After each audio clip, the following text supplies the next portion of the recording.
मित्रांनो, big boss मराठीच्या घरातून कालच राधा पाटील यांचे इविक्शन झाले होते. इविक्शन नंतर राधा पाटील बाहेर येऊन मीडिया समोर दिले इविक्शन इंटरव्ह्यू मध्ये त्यांनी सांगितले की त्यांचा फेअर होता, अनफेअर होता इविक्शन, काय घरात कोण भारी खेळत आहे, कोण खराब खेळत आहे, हे सर्व काही त्यांनी सांगलेले आहेत.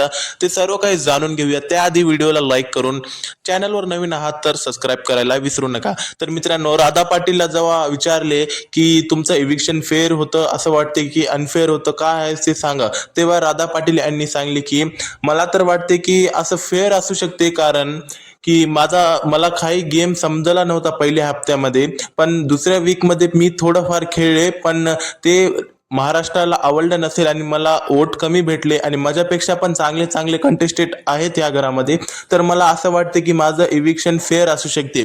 मग मीडियाने जेव्हा राधा पाटीलला विचारले की तुम्हाला काय वाटते घरामध्ये कोण चांगलं खेळत आहे, कोण खराब खेळत आहे, कोण म्हणजे समोर जायची शक्यता असू शकते, तेव्हा मित्रांनो राधा पाटील म्हणाले की एक तर आहे करण सोनावणे आणि दुसरी आहे दिव्या शिंदे, या दोघांचा, आणि एक आहे रोशन भदनकर, या तिघाचा गेम खूप जास्त चांगला चालू आहे या घरामध्ये.